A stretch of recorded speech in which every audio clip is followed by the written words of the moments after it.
Ça faisait vraiment partie des endroits que je voulais impérativement ne pas louper.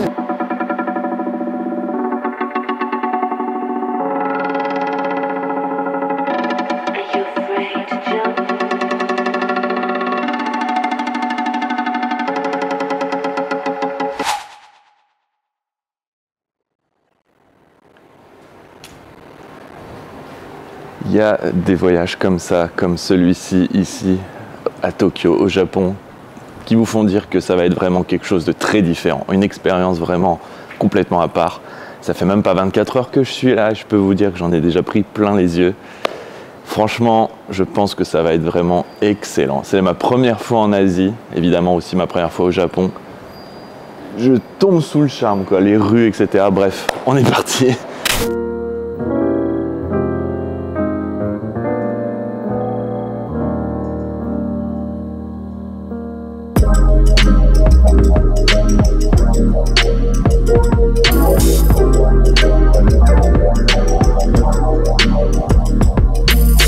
Je commence mon aventure à Tokyo par le sanctuaire Meiji. On était le dimanche et apparemment le dimanche il est possible de voir des cérémonies traditionnelles japonaises de mariage. Manque de bol, j'en ai pas vu ne serait-ce qu'une seule, mais malgré tout j'ai découvert un endroit splendide avec dans un coin du parc des tonneaux de vin provenant de Bourgogne. L'empereur à l'époque avait tellement aimé notre vin qu'on lui a offert quelques tonneaux et ils sont maintenant exposés dans le parc. Je m'attendais vraiment pas à voir ça ici.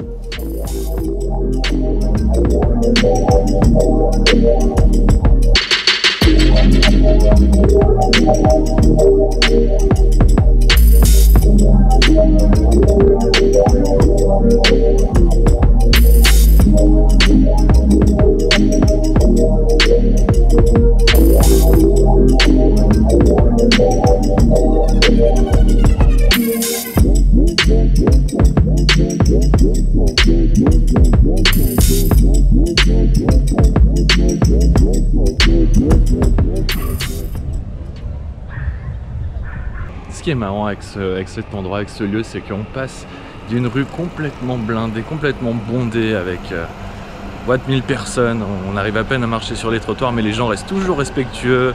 On n'est pas non plus à se bousculer comme des gros bourrins. Et c'est super propre. Et on passe donc d'un boulevard complètement blindé de gens à des toutes petites rues où il n'y a rien qui se passe, où bon, on entend juste le train qui passe. C'est marrant, les grandes artères sont vraiment complètement pleines de gens, pleines à craquer. Et si on prend les petites rues qui jouxtent ou les parallèles, il n'y a plus un chat, quoi. Il n'y a personne.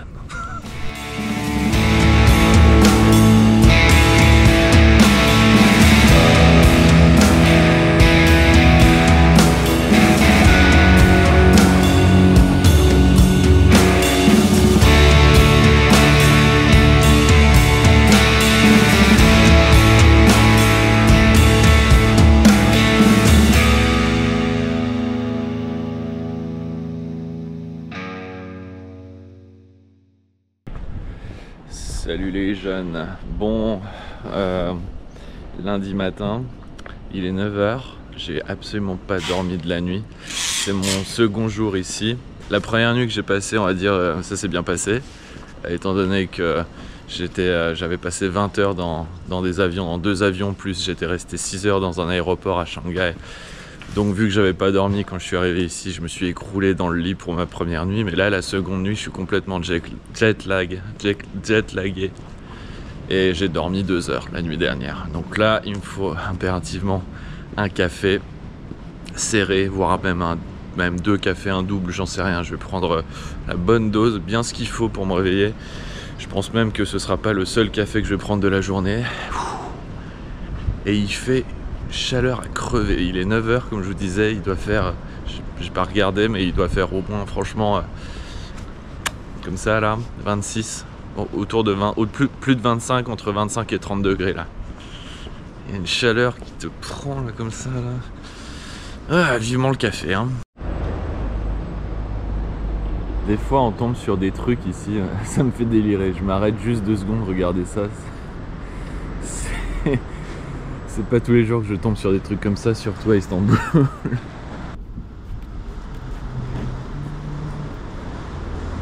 les prix sont raisonnables. J'ai payé 1400 yens pour un avocat toast à l'avocat, plus un coffee, un cappuccino, voilà.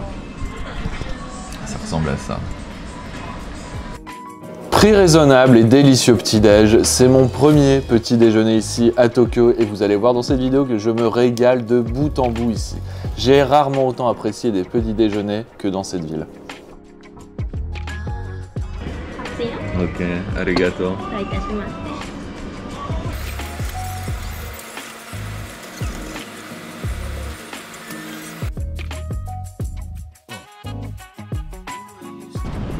Bon bah que dire, l'adresse est prodigieusement bonne. Je peux utiliser tous les qualificatifs pardon, qui existent sur Terre. Voilà, c'est juste super bon, allez-y, c'était impeccable. C'est pas trop cher, en tout cas par rapport à ce que j'ai pris, 7-8 euros, bon, je crois que c'est à peu près dans les standards japonais, hein, ce genre de prix pour des petits déj. C'est pas facile d'ailleurs, au passage j'en profite pour vous le dire, c'est pas facile de trouver des petits déjeuners, des restos le matin qui ouvrent de 8h à midi. J'avais déjà vu ça, cette information sur internet, donc voilà. Si vous êtes dans ce quartier, celui-là, ce café là en l'occurrence, moi j'y retournerai les prochains jours, c'est sûr, c'est sûr. Prochaine direction, là ce que vous voyez tout en haut là, Ueno, quartier de Ueno, c'est parti.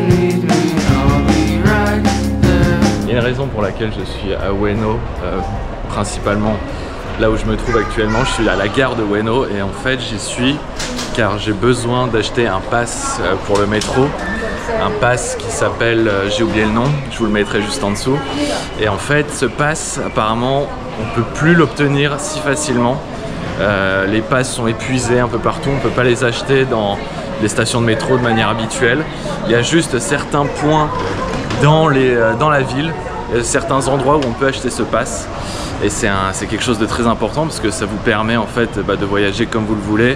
Vous achetez le pass et vous le rechargez, vous pouvez mettre 500 yens, 1000 yens, 5000 yens, bref c'est super pratique et malheureusement comme je vous disais ce pass on ne peut pas l'obtenir partout, on ne peut pas l'acheter partout dans la ville, c'est bien dommage. Donc j'ai compris d'après ce que j'ai lu sur internet qu'à Ueno on pouvait en acheter un, donc j'essaie de trouver l'endroit. Voilà la fameuse carte qui vous permet de voyager partout, Passmo Card. Ça c'est une carte très importante si vous voulez voyager vraiment dans toute la ville de Tokyo. Elle a coûté 500 yens et j'ai mis 2500 yens pour les transports pour 10 jours. Je pense que ce sera largement suffisant, mais voilà. On la trouve vraiment pas partout cette carte, c'est très embêtant. Et à Ueno on peut la trouver, donc voilà, gardez ça en tête. Ueno, Shibuya, Shinjuku, bref, l'aéroport aussi de Haneda plus l'autre qui est à l'est. Moi je viens de l'aéroport de Haneda donc c'est pour ça que j'ai le nom en tête. C'est vraiment pas facile de la trouver donc voilà, regardez bien sur internet les points exacts où on peut se la procurer, c'est super important si vous voulez voyager dans toute la ville. Ce que vous voyez derrière moi c'est le shop, c'est le magasin Inoya qui est un magasin ultra connu ici au Japon. C'est peut-être pas le plus connu, j'en sais rien, mais en tout cas moi je le connais, ça fait très longtemps. On y achète vraiment des vêtements vraiment de très bonne qualité à des coûts relativement peu élevés comparé à ce qu'on trouve ici de manière générale à Tokyo. Je vais sûrement me prendre quelque chose, en tout cas je vais visiter clairement le magasin. Ça faisait vraiment partie des endroits que je voulais impérativement ne pas louper. Et oui, c'est un magasin de fringues, ça peut paraître étonnant, mais franchement je pense que ça vaut le détour, on y va.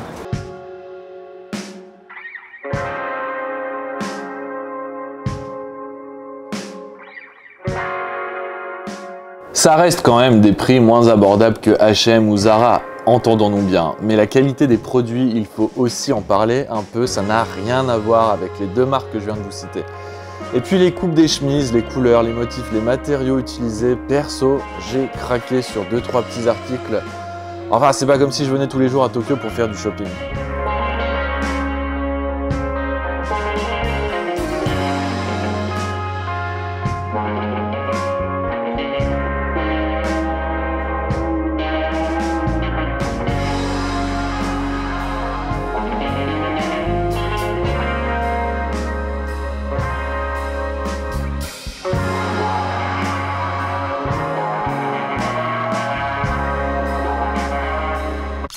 Ouais, photos postées sur leur page Instagram. Je vous laisserai aller vérifier par vous-même.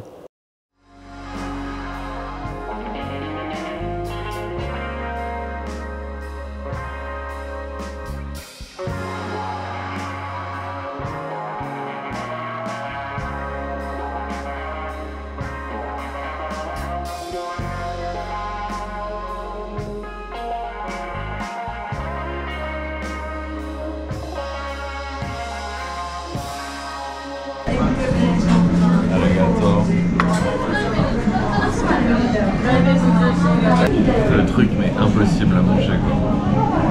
Je vais vraiment en faire partout.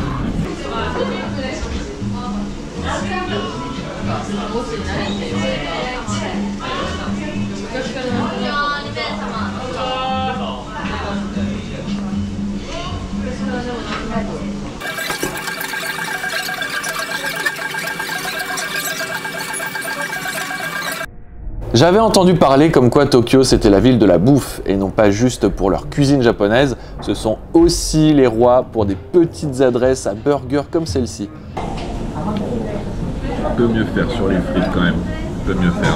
Elles sont pas hyper cuites, pas trop salées, moyennement goûtues je dirais. Bon on n'est pas là pour les frites, on est là pour le burger mais c'était quand même à noter. Enfin je les mange quand même. La petite douceur pour finir, enfin petite, giga douceur je devrais dire.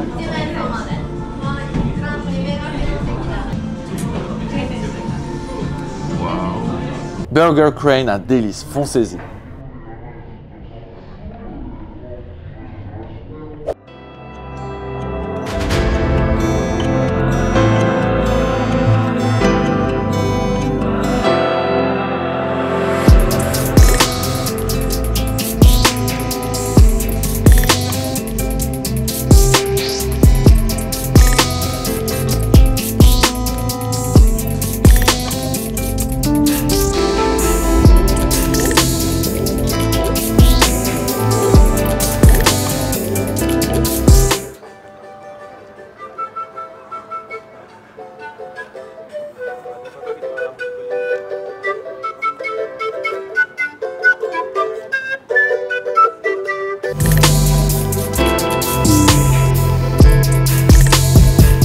En sortant de Crane Burger, je me suis rendu au parc Ueno qui est à 10 minutes de marche et vous y trouverez un sanctuaire un peu plus petit que le premier, moins connu, donc aussi plus zen, car moins de touristes aux alentours.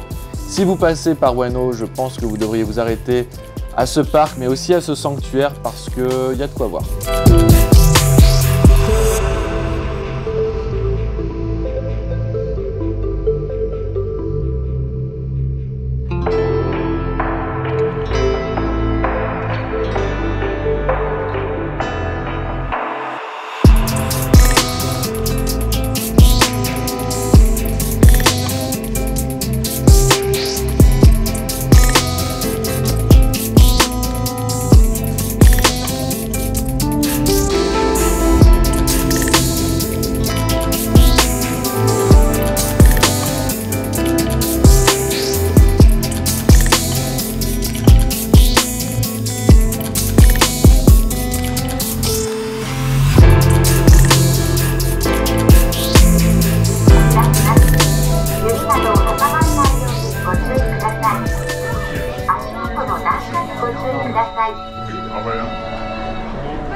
c'est ultra impressionnant. On est à 350 mètres d'altitude et on n'est pas tout en haut parce qu'il y a encore un étage, je crois à 400 ou 400 mètres. J'ai pris le ticket, la combinaison entre l'étage là et celui du dessus pour voir vraiment encore plus haut, mais là déjà à 350 c'est complètement dingue quoi. Au passage j'en profite parce que j'ai pas souvent mentionné depuis que je suis ici les prix de ce que j'ai acheté, de ce que j'ai fait, de ce que j'ai mangé, etc. Donc là ça me revient, donc je vais en profiter pour en parler dès maintenant. L'entrée, donc le ticket pour les 2 étages, la combinaison entre cet étage là et celui encore plus haut, j'ai payé ça 3100 yens.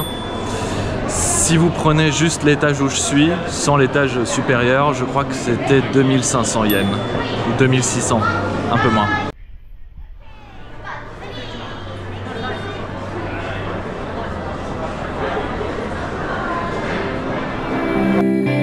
Bienvenue à Tokyo avec ses 40 millions d'habitants. La Tokyo Skytree vous fait vraiment, mais vraiment comprendre pourquoi Tokyo est la plus grande ville du monde. Le fait de voir la ville de ce point de vue m'a fait vraiment phaser plusieurs minutes. Probablement l'un des endroits de la ville qui m'a le plus scotché. Et quand je voyais les visages des gens autour de moi, j'étais pas le seul, je crois.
Arrivé à l'heure de manger, je me suis arrêté juste avant dans ce petit magasin de vêtements au style vintage, mais ultra cool.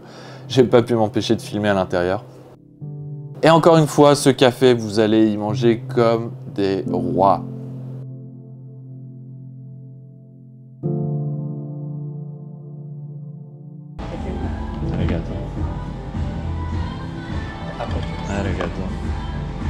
J'ai pris des œufs bacon et oh là là, le bacon m'avait tellement manqué. Ils l'ont cuit tellement parfaitement. Le pain qui croustille, l'explosion de saveur, elle était là. Une petite part de tarte tout aussi délicieuse à la fin. Bref, c'était trop bon.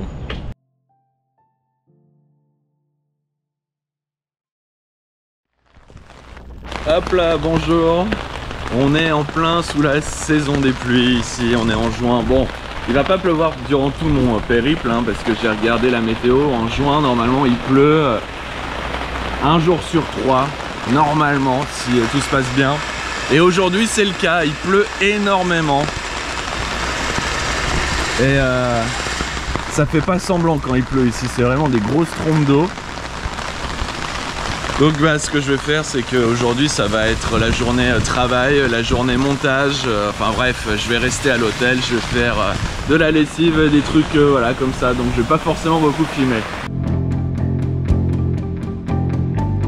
Ouais, ce fut une journée vraiment productive, étant donné que quand il pleut durant la saison des pluies ici, il pleut à balles et c'est pas des gouttelettes qu'on a en Europe. Ça ne s'arrête pas et ça dure des journées entières parfois, comme ce jour-là précisément. Et au passage, j'étais à Tokyo en juin, donc attendez-vous à de la météo un peu capricieuse comme ça parfois. Pas tout le temps, mais parfois.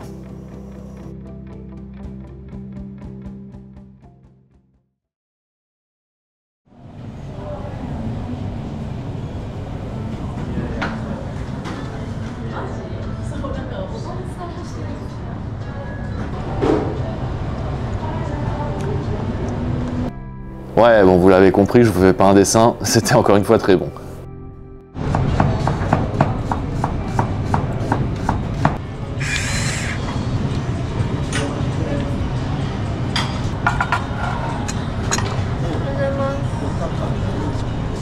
Super endroit pour prendre un petit déjeuner, vraiment. Je recommande fortement si vous êtes dans le quartier. Juste un petit détail, mais non des moindres, enfin c'est un détail mais qui reste quand même assez important. À Tokyo, c'est assez compliqué de trouver des endroits où vous pouvez prendre un petit déjeuner. Il y a très peu d'endroits ouverts entre 8 h du matin et 11 h. De manière générale. Vous trouverez hein, des petits cafés et tout, mais c'est difficile, on va dire que c'est pas dans toutes les rues. Moi, dans mon quartier, il faut que je marche entre 15 à 20 minutes pour en trouver un. C'est pas comme en France, par exemple, clairement. C'est vraiment pas comme en France. Par contre, une fois que vous en avez trouvé un, très généralement, là c'est le 3e ou 4e endroit que je fais pour prendre un petit déjeuner. Les 3-4 endroits que j'ai fait étaient extra bons, super mignons, pas cher, vraiment top.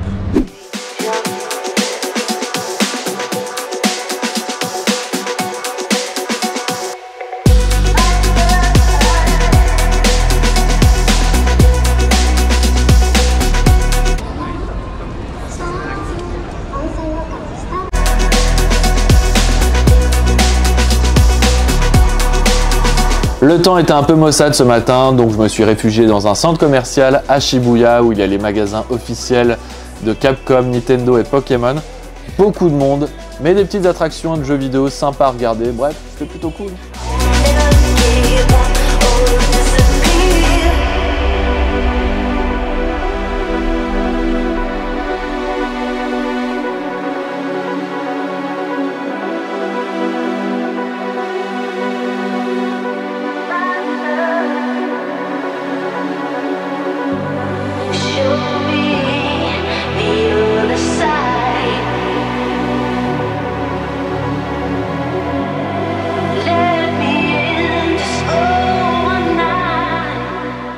Le quartier de Daikanyama, connu pour ses magasins de fashion designer, c'est un peu le Brooklyn à la sauce japonaise. Par contre, vous allez payer tout très cher ici. Après, le quartier est selon moi bien différent du reste de la ville. J'ai apprécié m'y balader longuement.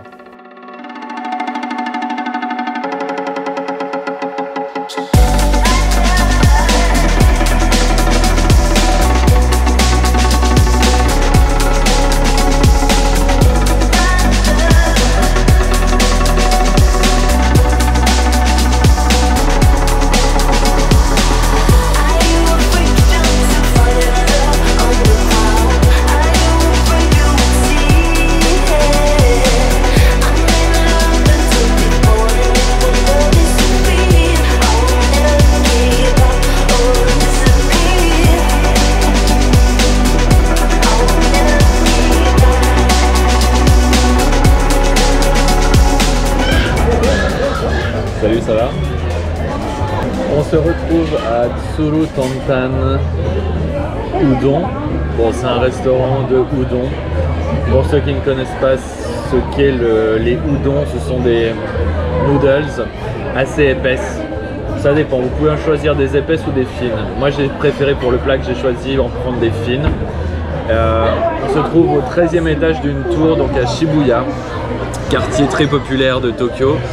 Et j'ai la chance d'être devant une vue qui est... Bon bah je vous laisse regarder. Hein. Voici l'intersection où les gens se mélangent entre eux. C'est l'intersection très connue donc à Shibuya. Voilà, on a la vue dessus. Par contre, pour vous prévenir, il y a une file d'attente pour rentrer dans le restaurant. J'ai attendu environ une demi-heure avant de rentrer. Bon, c'est comme ça ici. Dans beaucoup de restaurants, c'est comme ça malheureusement. Et voici le plat, donc pour une personne. Il y avait plusieurs portions, il y avait 0,5 x 1, x 2, x 2,5, x 3. J'ai pris x 1 et c'est déjà mastoc. Ce plat de udon, peut-être ma plus belle découverte culinaire. C'était incroyable, c'était délicieux. C'était délicieux et incroyable.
Nous voici au parc Shinjuku Gyoen.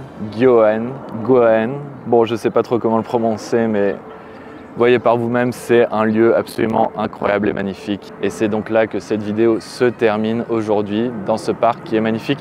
J'ai oublié de préciser, mais l'entrée coûte 500 yens.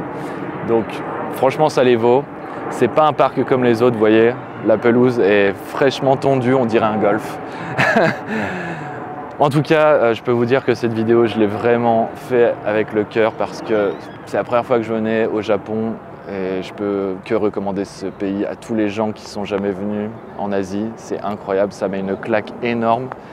Je m'y attendais pas. Donc j'espère que cette vidéo vous a plu, comme moi ça m'a plu aussi de la tourner. Et la prochaine, je sais pas, peut-être ce sera en Corée ou ailleurs, on verra. En tout cas, sur ce, je vous laisse et j'espère que vous avez apprécié. Allez, à plus tard.